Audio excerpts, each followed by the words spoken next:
the number one myth that Westerners have about this conflict is that Arabs and Jews have been fighting for thousands of years and they're going to continue to fight. This is really quite bizarre because all it takes is a little bit of reading of history to find out that this just isn't true. There is no congenital historical enmity between the Arabs and the Jews. The Jews flourished in the Arab world at a time when they were being persecuted throughout all of Europe. At the end of the 19th century, because of anti-Semitism in Europe, European Jews began to try and figure out a solution to the Jewish problem. A very small minority adhered to Zionism, the idea that the only place in which they could be safe is within a Jewish state. Zionist Jews actually had a design on the land of Palestine, the idea of creating a homeland for Jews in the land of Palestine. And this is really the beginning of the conflict. The mainstream Israeli Jewish society believed, because that's the way they had been educated, that Palestine was empty, had been empty when the Jewish settlers came there. Who paid the price when they settled there? Is it really true that Israel was a land without a people for a people without a land? Palestine was not empty. It was a land populated by Arabs who had a high level of culture, high level of education. With farms and markets and towns and villages and roads and commerce and lots of interaction with the rest of the world. The population was overwhelmingly Arab.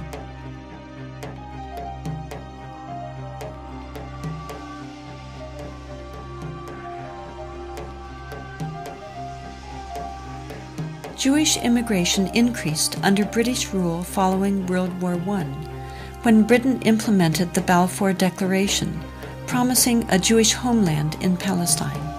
This measure conflicted with Britain's previous promise of self-rule for Arab inhabitants throughout the region.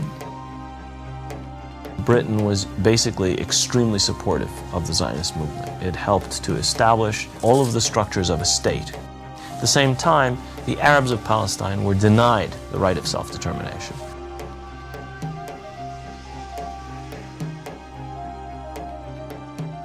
The Palestinians saw a European power decide the future of a non-European territory, in flat disregard of both their presence and wishes.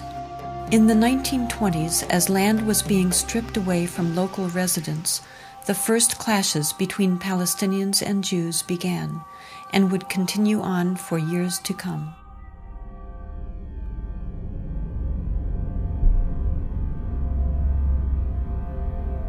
Until the early 1930s, the Jewish population of Palestine remained under 17%.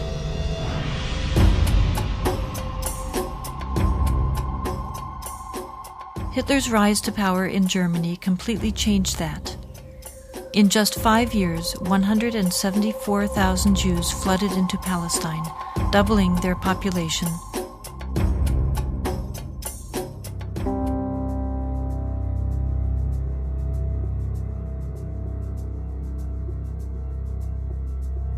As the world attempted to make amends for the horrors of Nazi genocidal policies, efforts to make Palestine a Jewish homeland increased.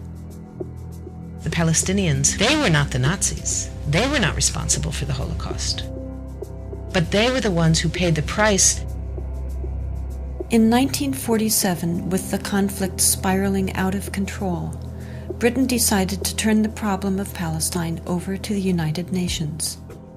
The UN, under pressure, proposed to divide the land into two states, an Arab state and a Jewish state. Arabs were to be given 43% of the land, despite the fact that they made up more than 2/3 of the population and owned over 92% of the land.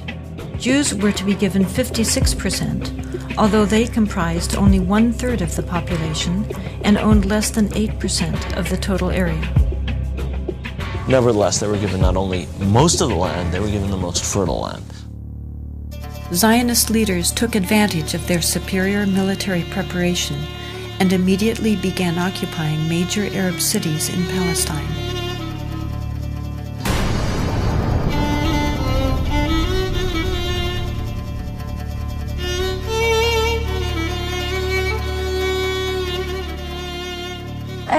among the people that conquered Akko. When we were walking around, we entered a flat. There was a pair of shoes of a small child, maybe 2 years old. They didn't have time to put on the shoes, so they left the shoes and they ran away. They left everything.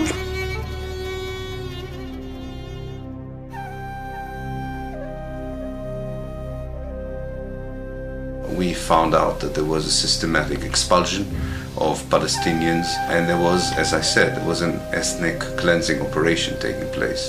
The most infamous campaign was the massacre at the village of Deir Yassin, where over 100 men, women, and children were systematically murdered.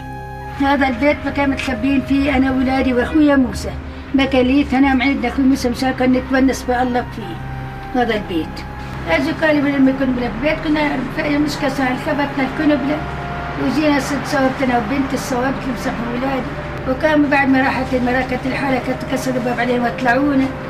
بدهم يقتلوا أخوي مسدبة فيه على وجهها اللي يقتلوه. وتناولت 250 ليرة من عدة. وقلت يا خواجة بس مشان الله الطالب انت ستكت للشي قال لي كتير انت كويس هات المصاري بارس اخوتي الحنو شو تسويش في اخوتي الحنو اجراك يا ويلي هي زمتك على السلام راك حلو وضرب ينعود حط لك الخمس سير ويكون راسك في موسك الدم حط لك 5 مليون تحت راسها.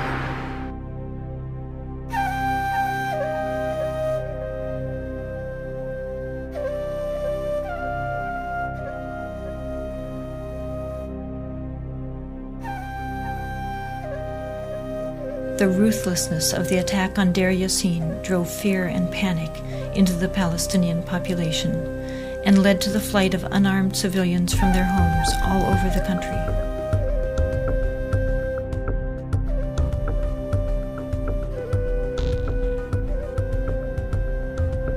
As a result, maybe 300 or so thousand Palestinians had already been expelled before the first Arab soldier entered Palestine. Some of the neighboring Arab armies finally intervened after May 15, 1948, when Israel officially announced its statehood. Although there was a lot of war rhetoric on the Arab side, very few soldiers, Arab soldiers, were sent into the battlefield. And actually, for most parts of the war, there was superiority on the side of the Israeli army.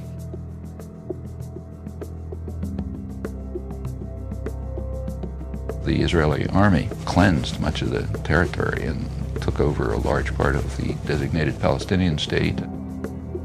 The new state of Israel encompassed 78% of the total land of Palestine. The West Bank came under Jordanian control and the Gaza Strip under Egyptian dominion.